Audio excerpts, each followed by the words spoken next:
Welcome, dear friends. And today I will share with you a heartwarming story of a mother's unwavering love and the power of hope to overcome even the darkest of times. Enjoy the story. Sarah Taylor watched with growing dread as her husband John paced back and forth across the living room of their modest suburban home, his face etched with anger and frustration. He had become increasingly irritable and on edge lately, ever since their 8-year-old son Michael had fallen ill with a rare autoimmune disorder. Sarah flinched as John abruptly halted his pacing and fixed his cold blue eyes on her. Without a word, he turned and stalked out of the room. A moment later, she heard him banging around in the kitchen, presumably making himself a cup of tea. It had become his coping mechanism lately. Heart pounding, Sarah hurried after him. She found John hunched over the kitchen counter, his hands shaking as he tried to spoon sugar into a mug. Gently, Sarah took the spoon from him and finished preparing the tea. "Here, honey, let me," she said soothingly, handing him the steaming mug. "Listen, I know Michael's medical expenses are putting a strain on us financially, but the doctor said this treatment will make a huge difference. He'll only need checkups once a year after this until he's older and his immune system is stronger." John took a sip of tea and glowered at her over the rim of the mug. "And how long is that supposed to take, huh? How many more years are we going to be hemorrhaging money on all this?" "John, please," Sarah pleaded. "It's for Michael's health. What else can we do?" "Oh, I don't know. Maybe you could get a real job instead of tapping away on your little computer all day," John sneered. "Bring in some actual income for once." Sarah recoiled as if slapped. "That's not fair. My remote editing work may not pay as much as your job, but I'm doing what I can. We're in this together." "Are we?" John slammed his mug down, sloshing tea on the counter. "Because from where I'm standing, it feels like I'm the only one making sacrifices around here. You expect me to just keep shelling out for all of Michael's treatments and medications while you get to play stay-at-home mom. Well, what do you suggest we do then? Rob a bank?" Sarah threw up her hands in exasperation. A thought occurred to her. "Actually, I just remembered. I inherited my great-aunt Mildred's old house out in the country when she passed away last year. We could always sell that. It would give us a cushion." John scoffed derisively. "That broken-down shack? Good luck finding anyone dumb enough to buy that eyesore. Face it, Sarah, we're stuck, trapped by your son's endless medical needs." "Our son," Sarah corrected sharply. "Michael is our son, and I can't believe how greedy and heartless you're being. He didn't ask to get sick." Sarah's eyes burned with tears as she watched John storm out of the house that evening, ignoring her pleas for them to spend some much-needed quality time together as a family. As the door slammed behind him, she collapsed onto the couch and buried her face in her hands, sobs racking her slender frame. What had happened to her caring, compassionate husband? He had become a different man ever since Michael first got sick 2 years ago.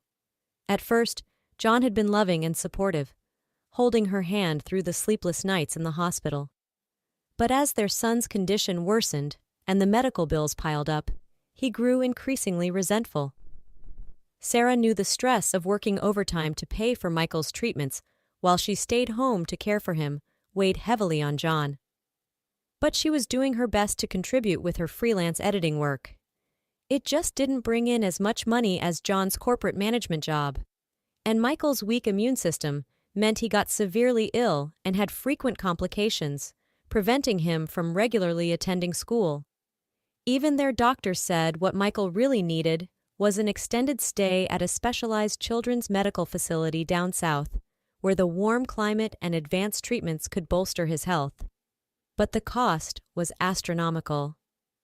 "If only John could see I want that for Michael too," Sarah sighed to herself. "I'm not trying to sabotage him. I just want our little boy to be healthy and happy."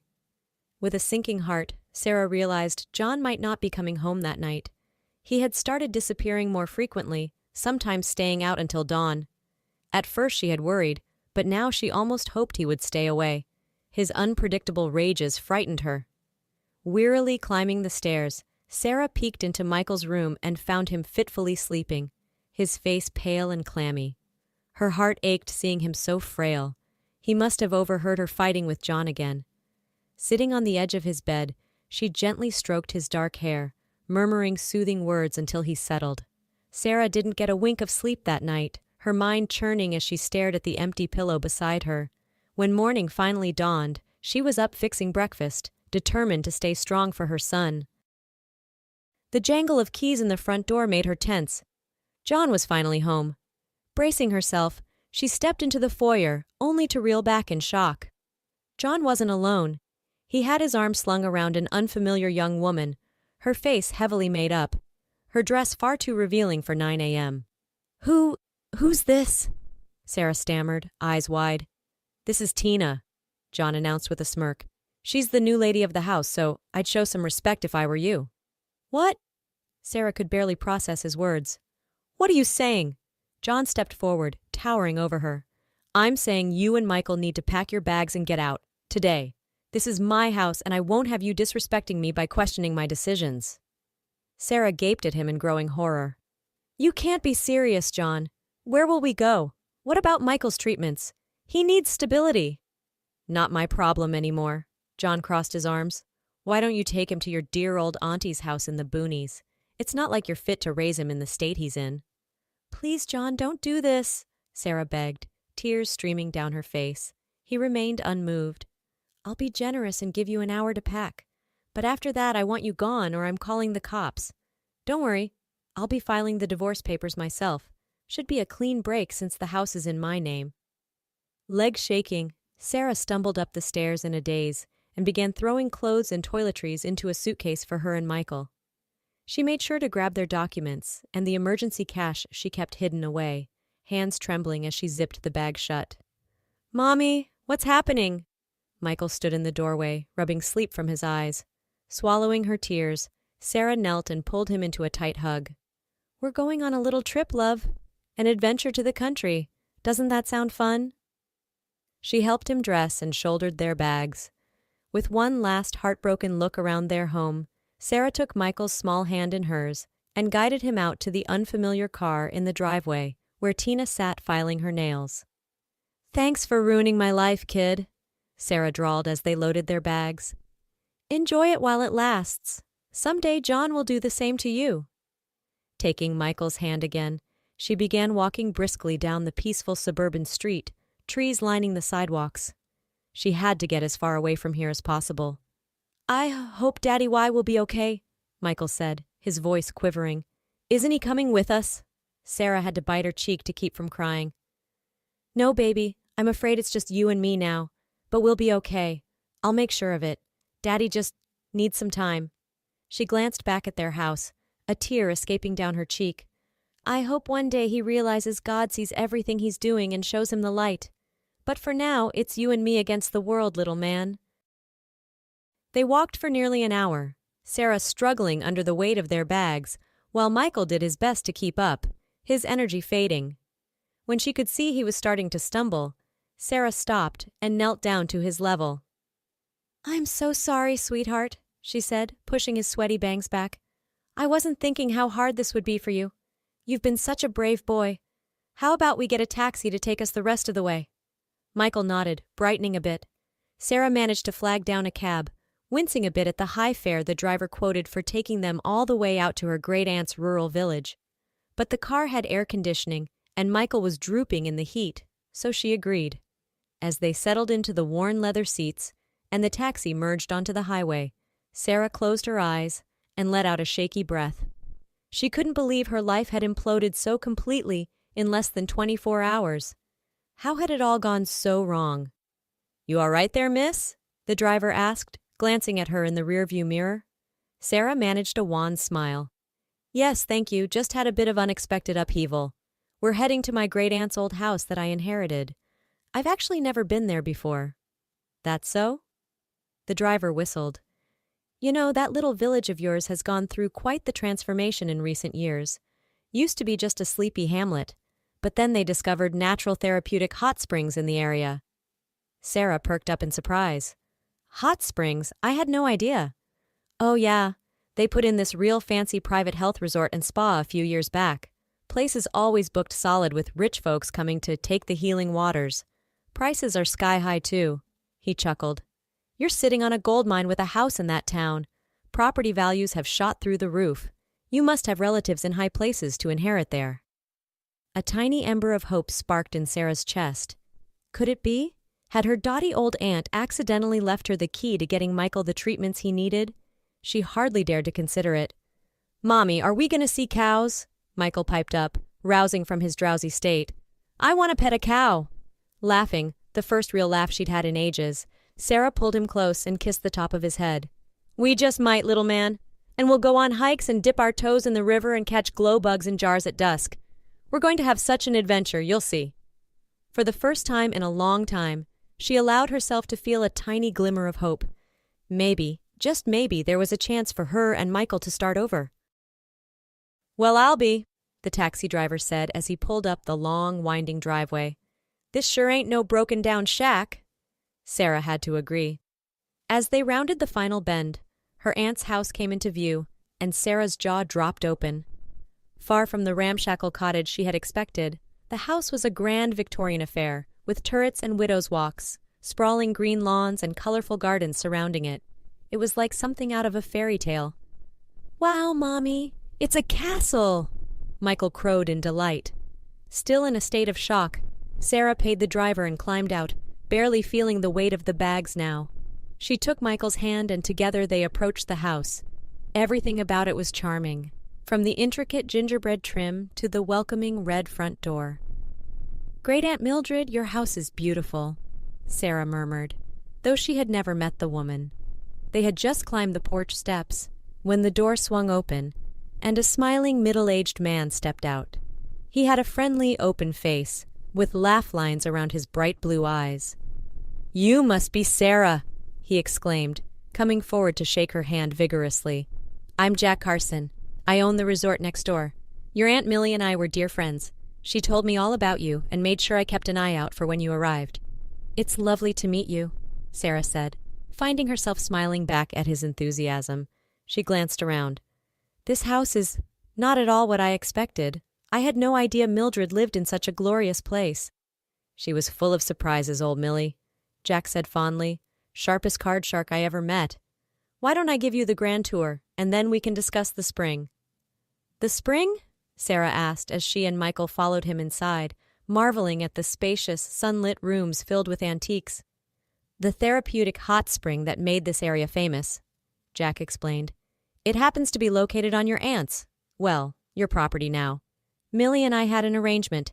She let my resort guests have access to soak in the healing waters, and in exchange, I paid her a tidy monthly sum." He named a figure that made Sarah nearly drop the bag she was holding. "That much? Every month?" Jack misinterpreted her shocked silence.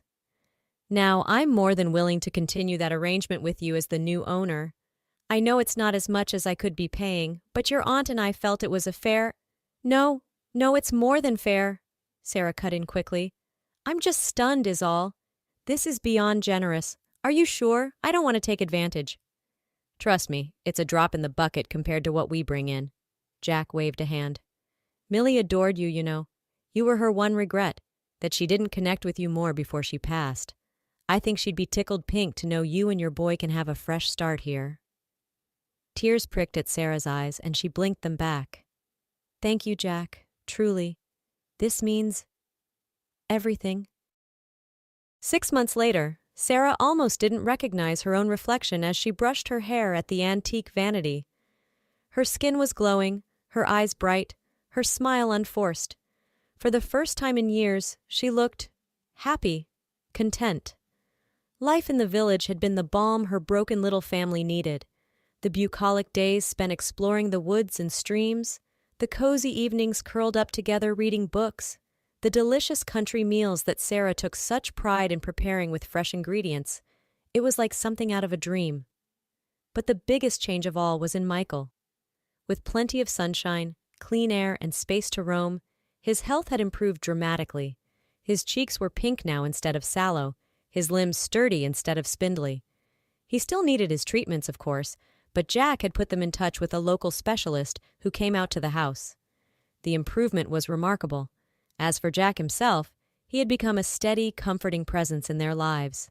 Patient and wise, with a silly streak that never failed to make Michael giggle, He seemed to sense when Sarah needed a helping hand or a listening ear.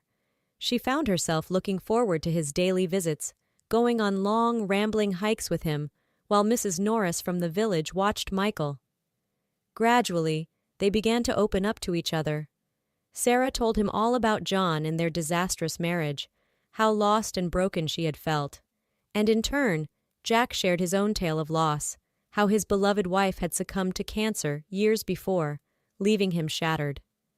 Moving here, building this place, it gave me purpose again, he said contemplatively, as they sat on the porch swing, watching the sunset paint the sky in streaks of gold and pink. Millie, bless her, she wouldn't let me wallow. Kept telling me I had too much love left to give to shut myself away. He turned to Sarah, his eyes soft.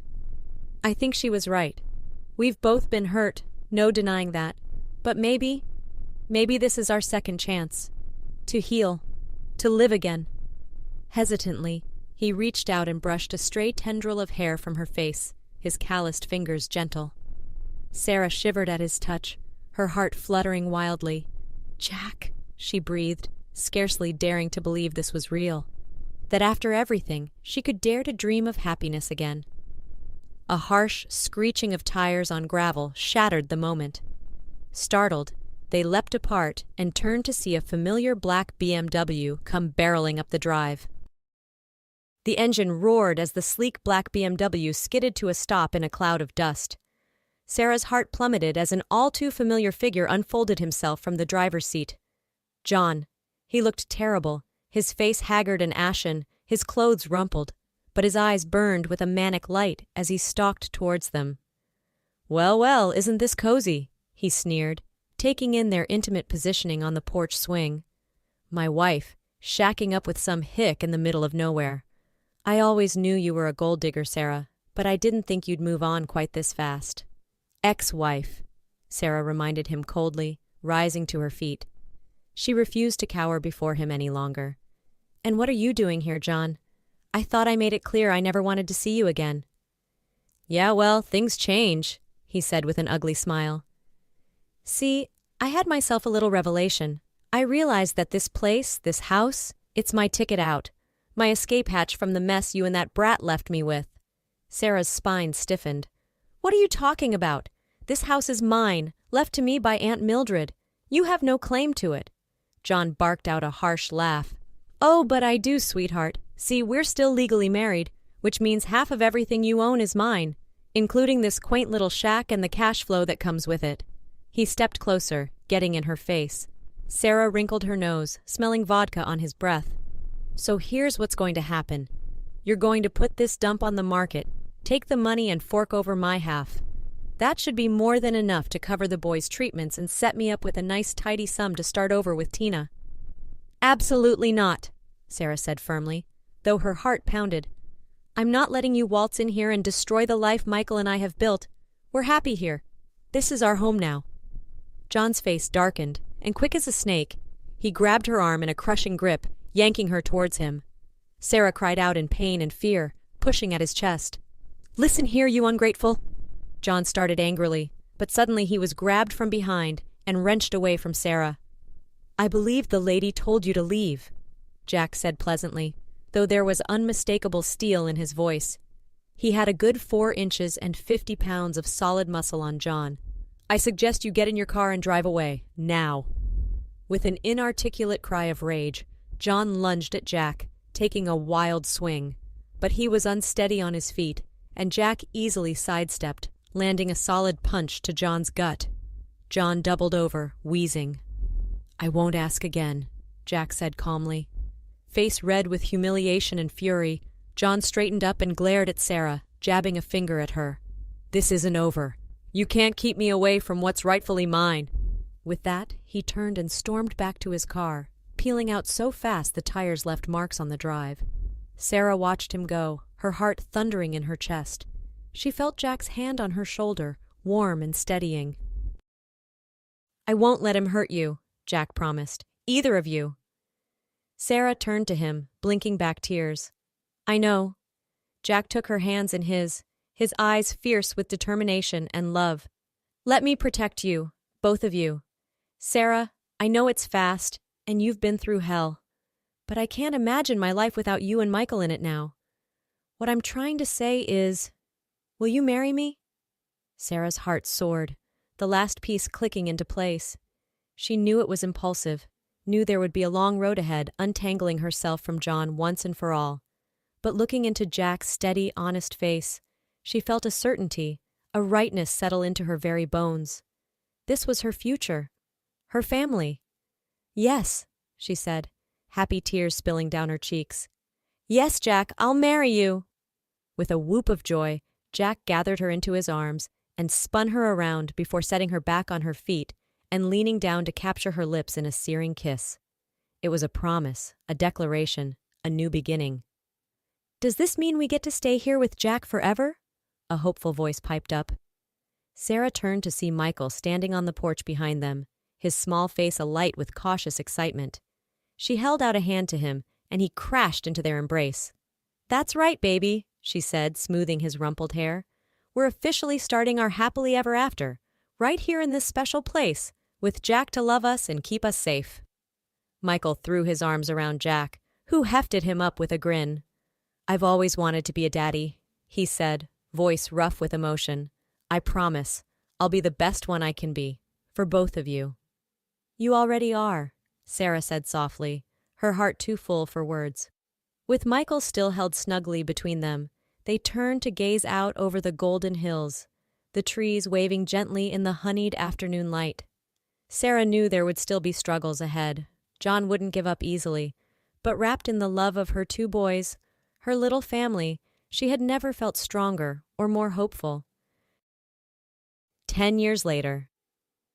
Sarah sat on the porch swing, a tall glass of sweet tea in hand, watching with a full heart as Jack chased a giggling Michael around the sprawling green yard.